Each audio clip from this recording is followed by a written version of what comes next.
人生是趟单程票，终点在哪不知道，欢迎踏上人生副本远征团。大家好，我是今天的主持人罗格，我是乔伊，我是阿修，我是一点红，小爱。我们今天有一个听众的回馈，那我们这边做一下分享，感谢一下我们的 on 桑，他留言是让我想到啊，我的狗狗它陪伴了我10年以上的童年。哦，就是小时还是忍不住想要唱。请10年之前，好，下一位。我不认识你，你不认识我。唱错了，唱错了，唱错了啊！谢谢我们听众的留言，给我们支持跟鼓励哈。真的感谢。所以我们今天是要干嘛来着？聊新闻啊！哦，每周一次聊新闻。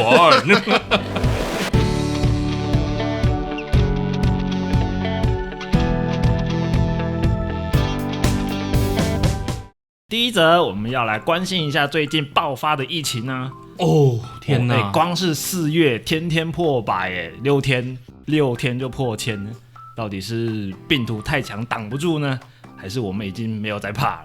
应该是过年的群聚加上那个什么扫墓的群聚吧，是不是？可是扫墓是前一些日子的事情，因为确诊应该是要有一段就是它有潜伏期，啊，对，所以应该要再往前再推一段时间。所以这应该是3月底的时候。3月底那个时候有什么连假之类的吗？活动？3月20号左右的事情吧，就大家陆陆续续去扫墓啊。对啊，陆陆续续扫墓啊。应该也是啊，对。对啊，与其说挡不住，不如说大家已经习惯了，因为之前好像都是10几例、20例，然后这样子，然后大家也觉得说我已经打2剂，有的人已经打3剂了，像我前几天清明连假打了第3剂，所以大家也会觉得说，真的中了，我了不起就是轻症感冒那种感觉，我不会到重症。应该是说大家开始有一点点小松散。对啊，对，代替政府呼吁一下，我们打第3剂的人还不到50%啊。应该就是说，现在社会大众可能会有一种概念，就觉得说我们就是要跟病毒共存。对，共存。OK，简单来说就已经不怕死了啦。不是说不怕死啦，不是这样走欧美路线，欧美接受要共存了，我们就接受共存。毕竟还是有很多长者没有1剂都没有打，然后那种12岁以下孩童也是好像都还没有打嘛，对不对？好，没错，是这样，没错。但是我这边讲一下，因为我一直有在 follow 这个东西。首先呢，不管我们打几剂，我们中了，我们的肺液泡这边就是会受伤，而且这是不可逆的受伤。就算医好了，它的那个伤害就是永久残留在体内。所以有些运动员，就是美国的运动员，他们中了，治好了，但是他永远就是不能再从事运动了，因为他的肺部已经严重的受损。然后还有大概我看那一则新闻是说，大概有50几起，虽然医好了，但是半年后陆续有并发症导致死亡。所以我觉得就是也是呼吁大家啦，虽然我没有打疫苗，但是我觉得口罩该戴就是戴好，洗手该洗就是要洗好，因为它就有点像是老年痴呆症，是不可逆的，你只能治好，然后就停在这边，但是你没办法完全康复。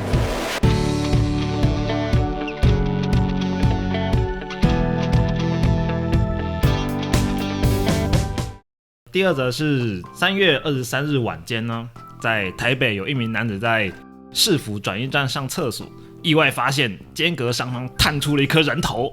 虾米，好可怕！转运站是那个客运还是捷运？捷运转运站。哦，然后他吓得就是拿起手机录影。不是先穿裤子什么之类的，反正先拿起手机录影。就是我可能正好在处理肚子大便，好，然后结果我就突然感觉，就是我们的眼角余光看到上面好像有东西在抖动，对，然后结果他就手机开自拍模式，然后按录影，结果就从手机的荧幕看到有人头。就是探出来，探出上半端，就是眼睛还没，可能鼻子以下没有探出来，然后因为可能那个偷窥的男生看到他手机有拍到他，马上就缩头，然后逃逸这样子，所以不是因为怕看到鬼。他说他拿着影片去那个转运站的服务台啊，那服务员却跟他说，这种情况他只能劝导，那发生类似的事件又很少有人追究，这个男子他就只能自行去报警啊。没想到他去派出所的时候，警方也说因为没有对方偷拍的证据，只能用性骚扰防治法来处理。差一点被大事化小，还好警局在29号已经追查到该名偷窥男，他正是担任北市市议员黄心怡服务处的副主任金大军商，今也已经前往派出所说明了。是。那王心怡他受访的时候表示说，他说他的助理当天是听到隔壁的厕所传来讲话声音有一点异音，怪怪的，他助理担心会有什么事情状况发生，基于关心呢，所以就探头去看了一下，但是表示什么也没看到。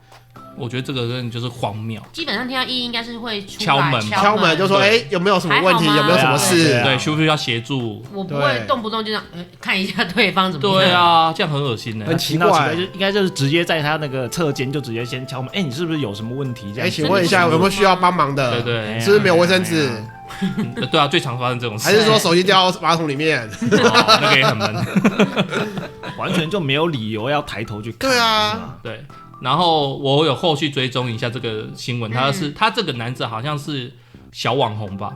你是说报案人吗？对，报案人好像是小网红，所以他就透过他的 Instagram 一直呼吁一些事情，因为他说他为什么很执着于去报案去抓这个人，是因为他觉得今天我们男生通常都觉得无所谓，就是好像被看一下也不会少块肉就算了，但是也许这样子的纵容，他可能下次就不是看，而是可能透过偷拍，可能是偷摸。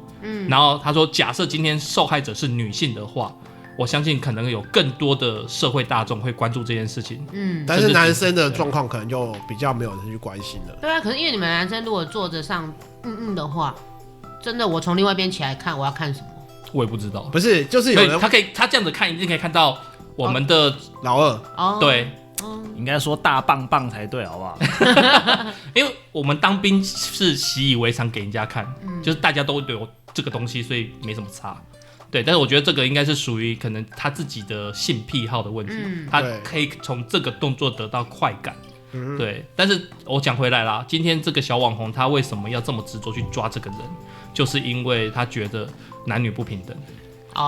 对，就是社会大众对于这件事，男生就你被看也不会少块肉。其实本来就不应该姑息这种事情啊。对啊，他还是犯法性骚扰啊。对啊，但是你不要叫人家小网红，他订阅数搞不好比我们多。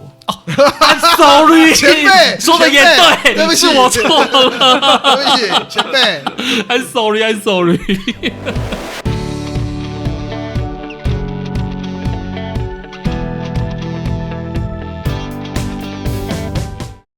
那我们第三则，我们要看《道路交通管理处罚条例》第35条，1月28日修正公布之后行政院命令3月31日正式实施。这也要提醒驾驶人请勿酒驾，如果喝酒了，要记得找代驾或是要有指定驾驶。那警方也表示会强力取缔酒驾哦。这一次修正的部分名列了8项加重罚条，分别是第一个呢，毒驾跟酒驾。拒绝酒测再犯累积的期限呢，从5年延长到10年。然后第二个呢，10年内2次酒驾的累犯，必须要公布其姓名、照片以及他的违法事实。那也许有人会觉得说，酒驾被抓2次就公布，但是其实第3次才会公布，因为第1次呢叫做初犯，第2次以后叫做累犯。是的，所以2次的累犯才会被公布。对，对。好，我们第3个呢，就是酒驾同乘者可以连坐罚。我们的罚款呢，从原本的600元到3000元，然后提升到6000元到15000元，所以我们的底线跟顶都提高了。那年满70岁心智障碍或者是汽车运输业的乘客呢，就不在此限，就是搭公车的不算，搭公车的不算，坐计程车的不算。租赁车业者呢，以告知酒驾处罚规定，他驾驶呢人违规酒驾的话呢，他依酒驾规定的处罚再加重1/2，就是你去租车的时候，那个业者都会跟你讲这些条款，耳提面命，然后你跟他租了车子，可是你在租车期间还是做了这件事情，被警察抓到了，就会在刚刚上述的那个罚款再加1/2。那相对呢，酒驾跟毒驾呢，吊扣汽机车牌照2年，肇事致人重伤或死亡的话，将会没入车辆。还有呢，酒驾重考驾照呢，需登记配备有酒精锁的汽车才能够领驾照哦。然后不依规定驾驶具有酒精锁的汽车，罚款至6000到12000，提高到6万到10万以下哦。哦，所以是整个罚款都加重，对不对？加重蛮重的。OK， 那驾驶在警方酒测前饮酒吸毒，比照拒绝酒测者处罚。那车辆所有人明知驾驶者喝酒或是吸毒，那不予禁止驾驶，就是还是让他驾驶了。那吊销该车牌照3个月改成2年，也就是说吊销执照提升时间，对不对？车牌吊销车牌不是吊销车子的那个行照吧？是吗？不是牌照。警方表示会针对酒驾肇事地点不分平日、假日、白日、深夜以及凌晨，会高强度取缔酒驾，更要求日常巡逻警力加强拦检、盘查、搜证。取缔酒驾已成为常态性勤务，以维护用路人交通安全，降低酒驾肇事发生的几率。我觉得已经罚9万很多了，但是还是有人继续酒驾。那些酒驾的人，他们被吊扣驾照，他们就是开身份证的反正他们觉得不怕，我没有驾照我照开。那刚刚他讲的嘛，就是说你下一次要重考驾照，他们不见得会考驾照。那你要买车，他们可能用别人的名字去买车。哦，对，我用太太的名字去买车，那就不会有酒精锁的问题。那我补充一下，什么是酒精锁哈？好啊，它是车辆点火自动锁定装置。那因为我刚刚有稍微看了一下，那像我们就是要先吹气，吹完气它才让你发动。如果你是在那个标准值之内，对，它是联动那个电子那个发动的那个。对。然后它现在还有一个，因为它会防止你怕人，你就是请别人帮你吹。对，它现在还有那个人脸辨识。哎呦，帮我吹，吹气好。你知道那一瞬间，我跟小安的眼神对到了。你们是很想要给人家吹吗？不好说哦。但是我今天有科普了一下，其实我们酒精锁管控的案例是要有200多人必须要装酒精锁，但是现在我们台湾只有1个人装而已，才1个人，对，剩下200好像5还260，我忘记了，都没有人装。但是这些人都是有犯过法的，对，这些人都是被控制住，就是必须要装酒精锁的驾驶者，但是他们都没有装，全台只有1个而已。里面是不是有一个姓宋的？不知道，没有名单可以送狗，不好意思。OK， 可是我觉得现在开始会就是没收车辆，我觉得应该会有改善的吧。没有啊，没收那他就是开别人车啊。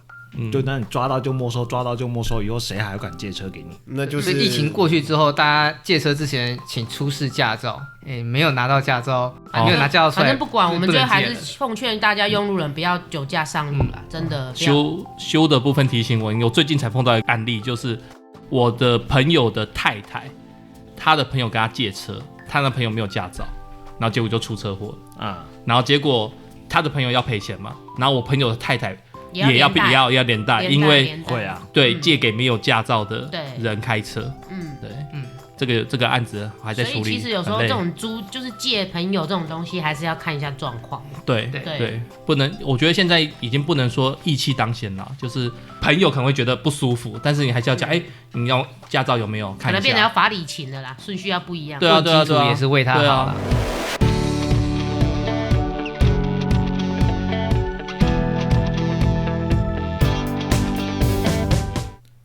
有一名网友在爆料公社发文抱怨，他将车子停在1楼邻居家的门口，这边没有红线，也没有挡住出入口，但是每次停了之后，邻居都会要求他们移车，强调那是他们的车位，他们已经停了40年。我靠，嚣张！然后这次停车还被邻居用胶带贴在挡风玻璃啊，然后就忍无可忍就报警了。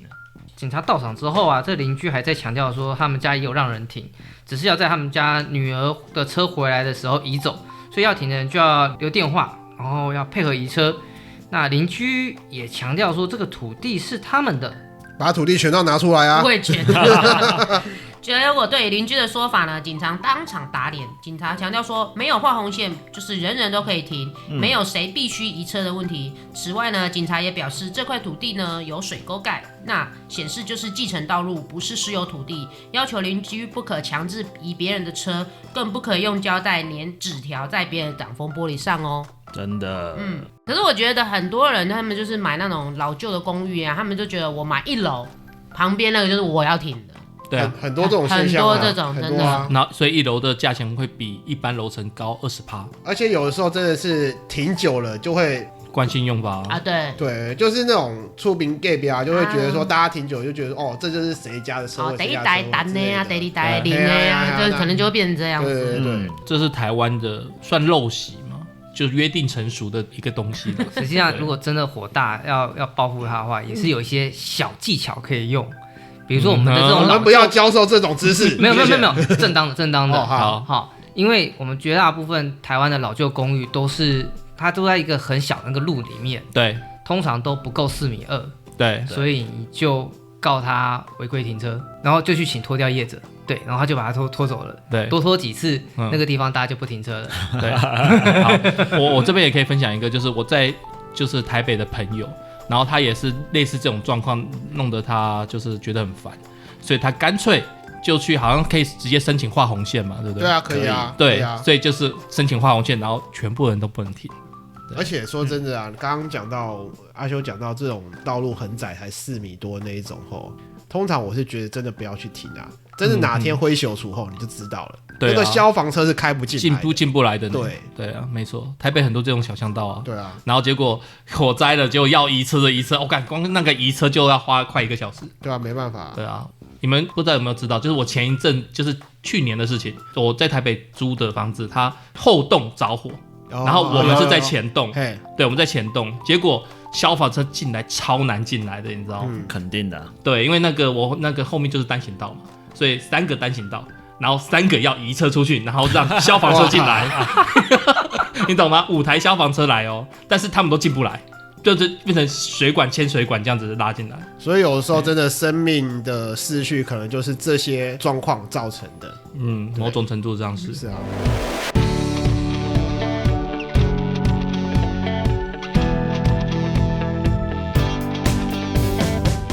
第5则是一则让人心痛、难过又崩溃的新闻。干嘛？又哪边又打仗？你的声音有这个感觉，对，非常有。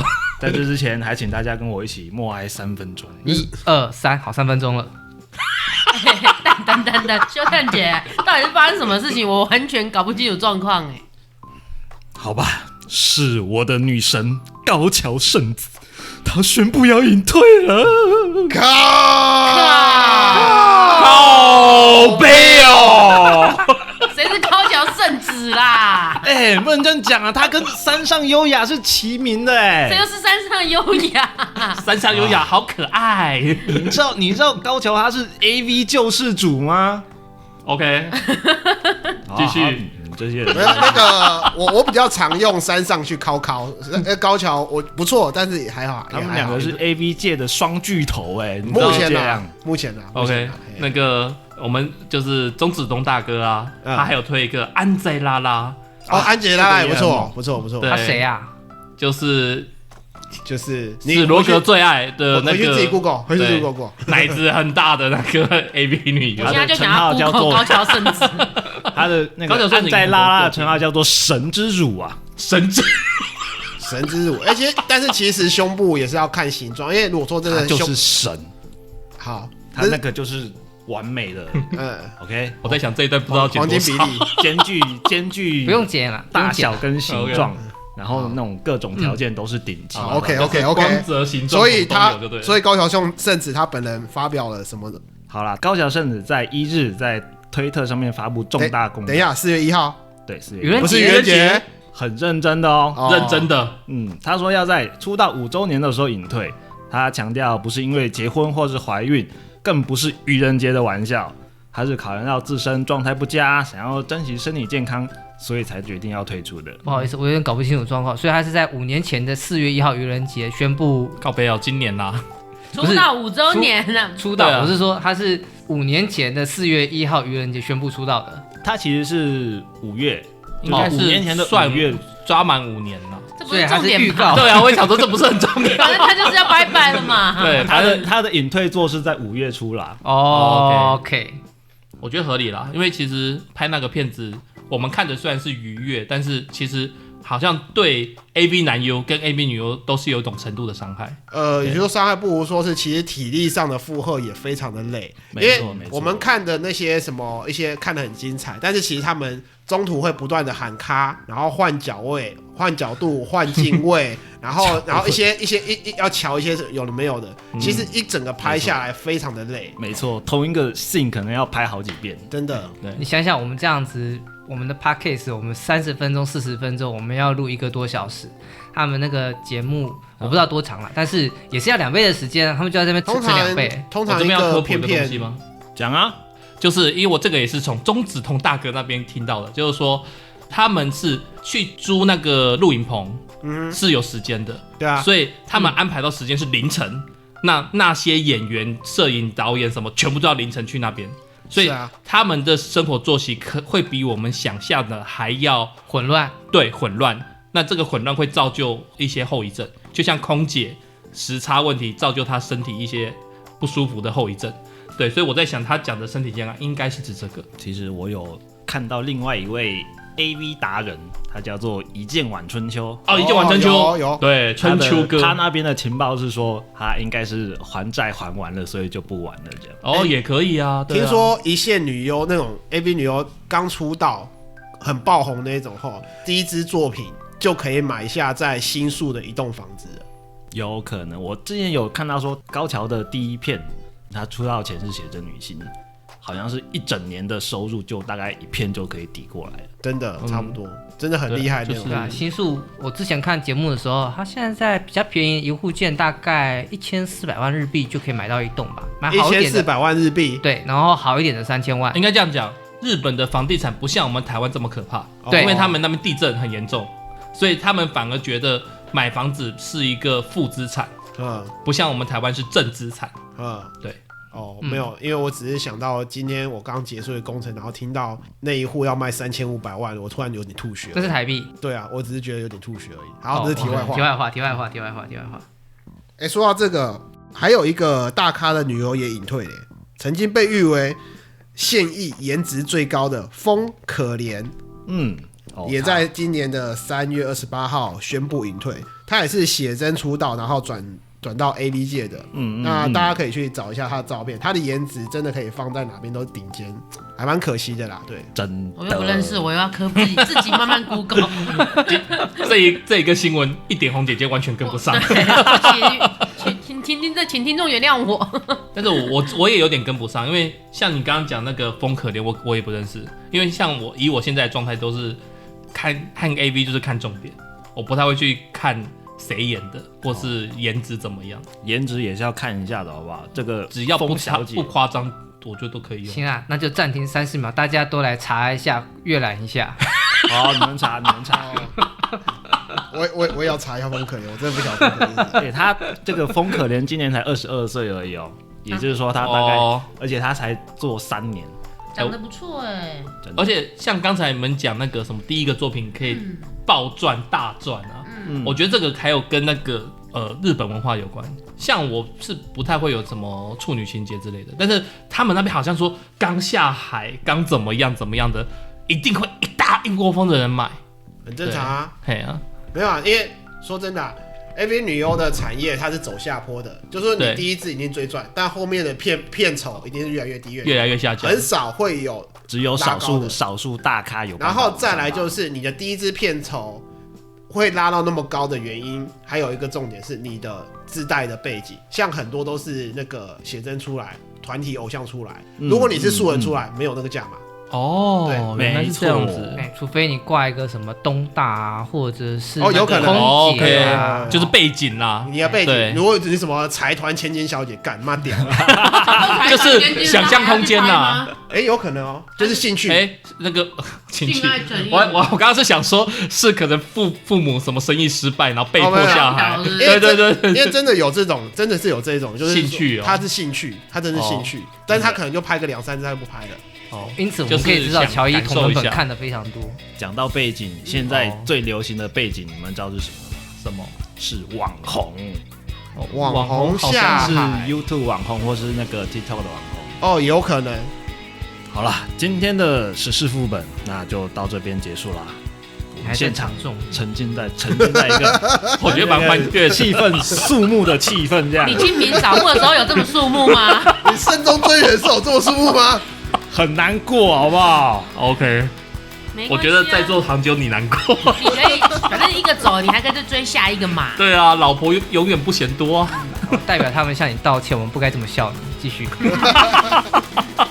不懂弄了，坐在第一、第二位的人不见是很难过的事情。是，好，没关系。OK， 那如果各位听众有什么想要跟我们分享，分享一美女哟。OK， 罗格很需要。好，欢迎大家到我们的 FB、Instagram 上面留言，或者是寄 email 到我们的信箱哦。